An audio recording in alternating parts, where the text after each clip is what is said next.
Hey, Patriot Club, how do you like my shirt? Yeah, be you, be real, be fearless. I like this, and today's going to be a little bit of a fearless podcast because what I'm talking about is things that need to be talked about, but who knows, you know what I mean? How people perceive it, how it's received, I'll leave that up for each individual to decide for themselves because I respect your intelligence, your independence, your own ability to think and evaluate. But let's go ahead and get ready here for the recording. Let me go ahead and start my audio recording. Get that on my hand like a song. Wow, wow, wow, wow. Okay, all right. I like. Here. Good morning, Goldendale, and hello, humanity. This is the host who loves you the most, Luke Throop, here on a thrilling, thought-provoking Thursday. Friends, I'm thankful to be alive. It's a beautiful day. It's summertime. It's summer, and it's always a joy when we disconnect from all the insanity and come back into the moment and be like, oh, wow, you know what I mean? I got a lot of things to be grateful for. I'm healthy. I got friends, family, all that kind of stuff. So it's the antidote to political insanity, to societal insanity, to get out of our head sometimes and to get back into what's real right now. And that's been a major focus and thrust and trajectory of my life. But here we are in the pandemic, in the Great Reset and all that kind of stuff. It seems like the house of cards has just fallen over and all things are going to hell. And what I want to talk about today is what happens, this great disconnect. You know, what happens when reality gets rejected? Because we are always in that kind of that fluctuation between what we think and what's real right now. And so what we think we tend to perceive as reality. That's just a natural human thing. But there is a reality that exists outside of human perception or beyond human perception. It's not just that I think and therefore I am. It's there's a world out there that's real, whether I realize it or not, right? And that's true for all of us as human beings. So what's at stake when reality gets rejected, right? When a significant portion of society collectively rejects reality, what happens? Meaning, when people can no longer perceive the difference or distinguish between what they think and what is real en masse, what happens? I'm speaking of the famed mass formation psychosis that seems to have gripped the mindset of the masses, the public psyche. Plenty of people see it. You know, I'm not alone in that. In fact, most of the people I talk to agree that something strange is going on. People are just acting weird, unnatural behavior. It's kind of, you know, what's going on here? What's with all these strange new rules that they keep creating and changing and all of that? And you know, we're going to get into this, guys. This is going to be a little bit of a philosophical romp, so stay with me here. You know, an honest evaluation of humanity must acknowledge the fact that people are crazy. Man, people are crazy. When's the last time you went to the store or to the mall and you saw somebody you thought, wow, they might just be a little bit crazy? That person's about a half a bubble off, you know? That's not just a few people. It's not just some people. In fact, a lot of people are crazy. And if we're honest with ourselves, which we should always strive to be, we must admit that we probably are all a little crazy from time to time. And in fact, you know, going crazy, it's glorified in music and in pop culture. Let's go effing crazy. Yeah. You guys know the music, right? And it's an escape from inhibition to go crazy sometimes, to cut loose. It's acceptable to cut loose, to let down, to just be a human being without all the inhibitions, right? But this time, things just feel a little bit different. You know, if acting a little crazy is normal behavior, there still has to be a line somewhere that indicates when a person that has gone a little bit too crazy, like they're off the rocker crazy, like lock them up crazy, like just good old-fashioned batshit crazy, you know? I suggest to you, my friends, I submit for your consideration that this kind of crazy, this is the bad kind of crazy, and that this is something that we should be concerned about. It's a dangerous kind of crazy, and that this dangerous kind of crazy has a distinguishing behavioral trait. Okay? People who are this kind of crazy, the bad kind of crazy, the batshit crazy, the dangerous kind of crazy, this kind of crazy rejects reality in exchange for their own delusion. So rather than just face reality and accept reality, it's a complete deluded state of mind, completely detached. It's a great disconnect from what's real right now. And instead, the person in that state of craziness, or at that degree of craziness, it dwells fully inhabited in the ego mind, into the illusion, into the mental mirage, and all that kind of stuff. So that's I think where we're at in society as a whole. There's certainly a significant percentage of the population that is suffering that sort of psychosis. Again, psychosis, the etymology is the inflammation of the mind. Okay, so while we all get a little crazy sometimes, ultimately, most of us come back to reality. We come back, we engage in life in somewhat normal fashion, meaning we deal with what's real. That's what I mean by that, you know. But the real crazies, the dangerous crazies out there, they never make it back. They never come back to earth. They never have to deal with what's real. They're constantly caught up in the illusion, you know, fighting against the invisible enemies and all that kind of stuff. And sometimes it's drugs. You see people standing on the corner screaming, you know, and you think, wow, and now we've got a label for, that's Tourette's. That's Tourette's. That poor person, they're suffering from Tourette's. You know, whatever. You know what I mean? Sometimes it's complete mental collapse. You know, it's mental health issues. Sometimes people are just born that way. You know, some people are just born crazy. Sometimes, you know, sometimes the craziness, I believe, is due to emotional assault. It's due to covert conditioning. It's due to psychological warfare.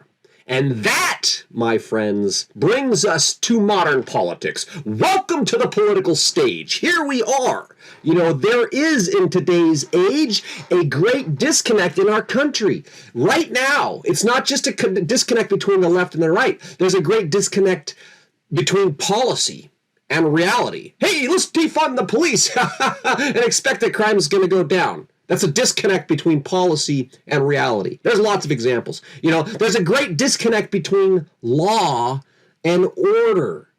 They're making all kinds of laws. It's a new gun law. You can't have a gun, but does that stop anybody from grabbing a gun and going out and shooting somebody? No, it does not. Just a simple, you know, example there. You know, there's a great disconnect between circumstance and perspective. What's going on? The great Russian evildoers, the Russian tyrants are just trying to take over the Ukraine, and Biden's the most popular president ever elected. You know, that is one perspective. Another perspective is that the EU, the UN, the Western Alliance has a vested interest in some of the natural resources in the Ukraine. They really want the Ukraine to join NATO because it's a strategic position on the back doorstep of the great Russian tyrants. And Joe Biden is a sock puppet who can barely thread together a coherent thought. That's another perspective. But there's a disconnect between circumstance and perspective. Again, we could dwell on it, but we're not going to. Cumulatively, all of this disconnect is driving a lot of people crazy. And I mean that in more than a mere colloquial way. It's not just that silly kind of crazy, like that kind of crazy. It's like the serious kind of crazy that has serious consequences. And a significant percentage of the population appears to have lost their grip on reality, meaning they can no longer distinguish the difference between what's real and the reality that's being fabricated for them right before their very eyes, right in real time. I've talked a lot about the rewriting history in real time. I talk a lot about framing things through the lens of psyops, psychological warfare. That, I believe, is what's causing this great disconnect in all of these different ways, and it's causing a disconnect between what people think is real and what is actual reality. And that has significant consequences, because if people can't discern the difference, then we're going to vote for policies or for politicians who are perhaps, using that illusion to fleece us all, and the commies are taking over the world. All right. A little bit of light humor there. So, now, as much as I would like to dwell on this, and I would love to drill down on all the mental mechanics of how and why this is happening, all the physiological biohacks and the neuroplasticity and all that, for the sake of brevity, let's just assume that this is not by accident. Let's once again evaluate the concurrent implications through the lens of psychological warfare. I invite you to imagine that the masses have been captured in a hypnotic trance. They salivate and they bark like mad when the hypnotists ring the bell. And they have no idea whatsoever that their brains have been hijacked from on high. It's really not that much of a stretch of imagination, right? But here's the shocker. Here's the shocker. Imagine if this sort of wizardry was being wielded in both directions. What are you talking about, Luke? What do you mean? What I mean is, imagine if the two-party system, the Republicans versus the Democrats, imagine if the two-party system was a structure that's being used like scaffolding to build and maintain the illusion of us versus them. And by doing this, by facilitating this illusion of us versus them, they facilitate the fear of a common enemy and then steer anger toward perceived opponents. And by doing that, the hypnotist can bypass the rational mind, they can snare the subconscious and manipulate public perception to the degree that it distorts reality. Could that potentially account for what we're witnessing right now, how the crazies just got a little bit too far crazy, and how more and more people are acting unnatural and seemingly are disconnected from actual reality? Okay, unaware, taking this hypothetical thought experiment a little bit further, use the imagination here.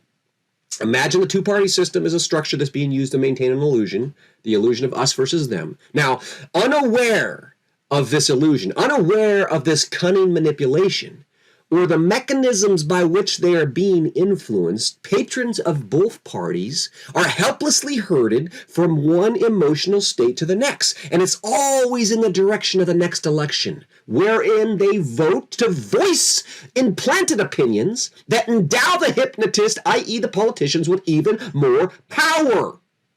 Think about that. I know it's a lot to think about, you know. If that were the case, if that were happening, you know, if this two-party system is really being used to facilitate an illusion, to manipulate public perception, to distort reality, to manipulate people in ways they don't realize that they're being manipulated, to herd us from one emotional state to the next, so that we're always fired up for the next election. We always got something to feel outraged about, or to vote about, or to buy into the cause, you know, all that kind of stuff. What happens then? You know? Again, the politicians, the hypnotists, they get more power.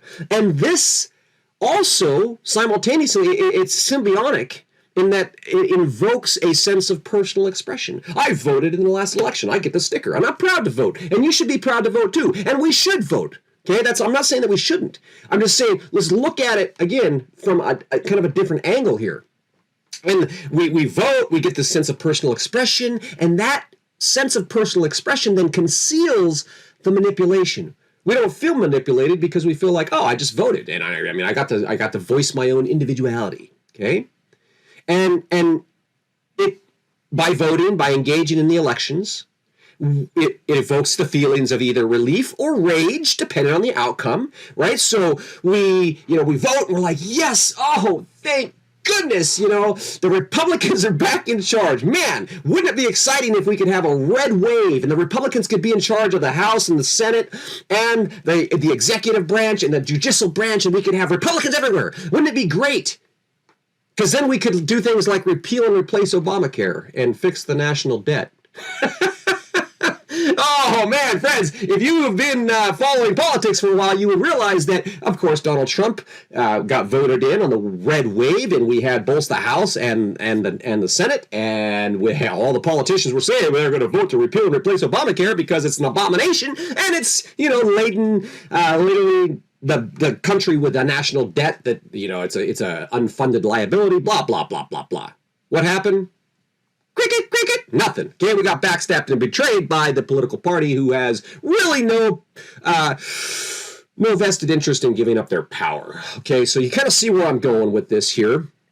But let's get back on track. Back on track, Luke. Focus, Luke. Focus. Ah, yes. Now, so if we vote and we win, meaning if our side votes and we win, then we'll feel relief, and the relief begets trust. It gives us a sense of security and a smug sense of superiority. Oh, yes, now the Republicans are in charge. Oh, damn Democrats, Okay, we have them beat, but we know that they will be back because it's still us against them. And we know that simultaneously, while we're feeling all the relief, the election is evoking rage upon the left. Those who lost are like, the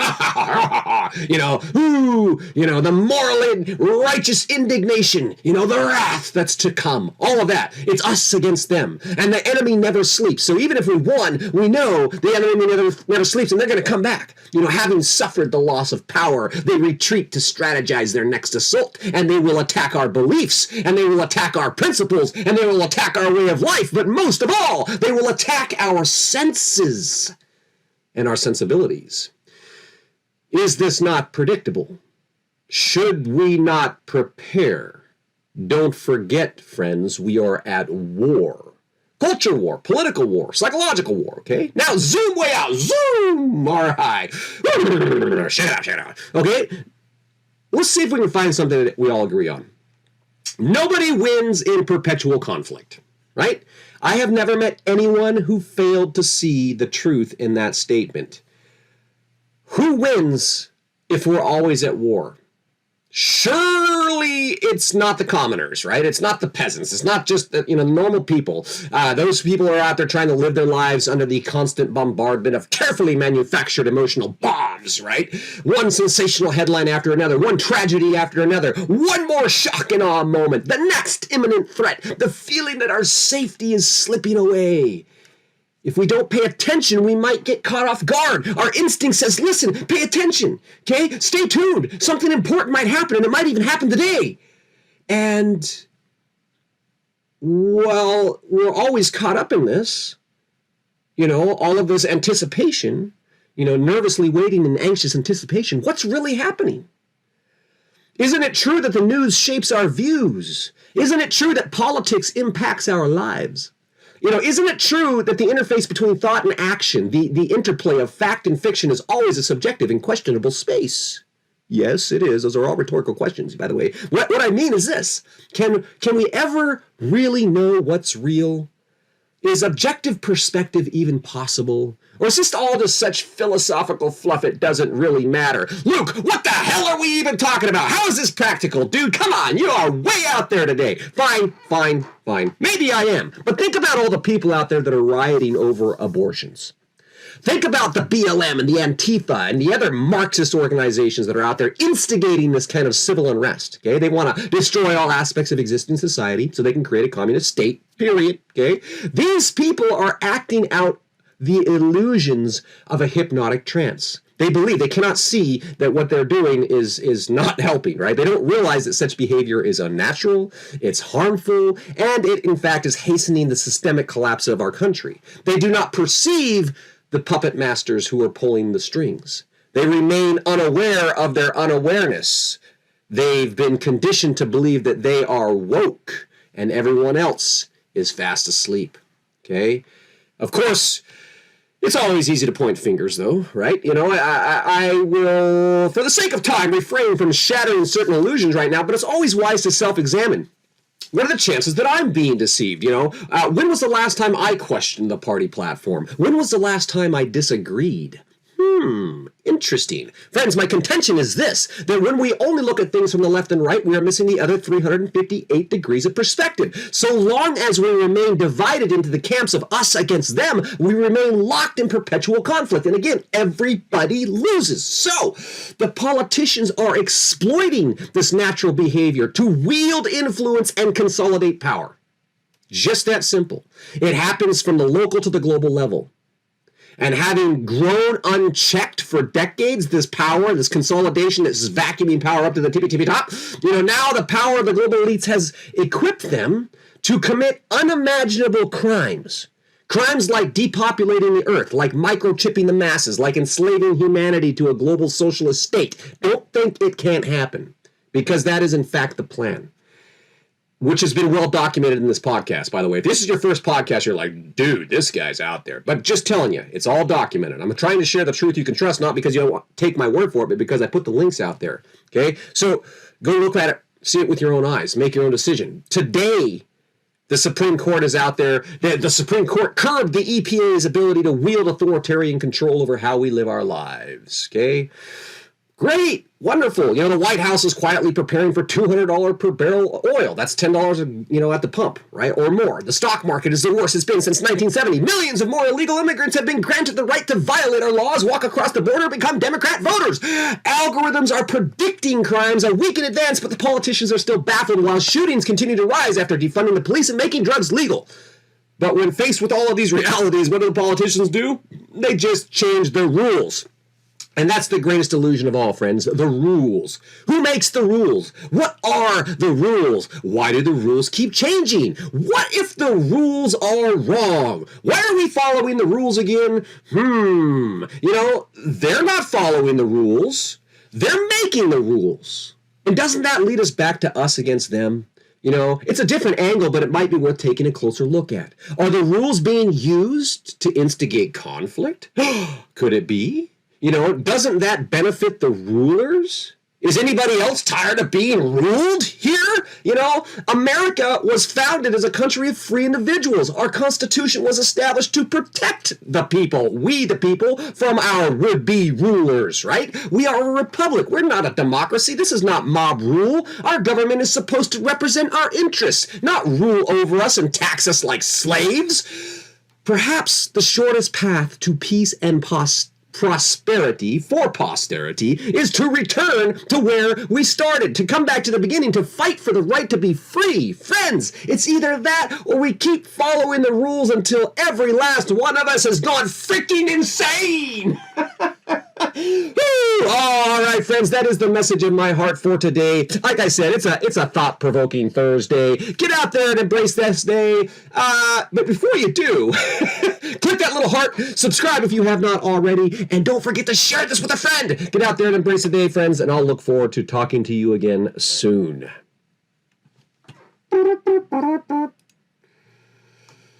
Oh boy, that's a lot to fit into just, 20 minutes. Sounds a little bit long on the podcast there, but we'll go ahead and call it good, guys. I'm going to get down to my editing. Thanks again for being awesome Patriot Club members. I appreciate it. Peace out.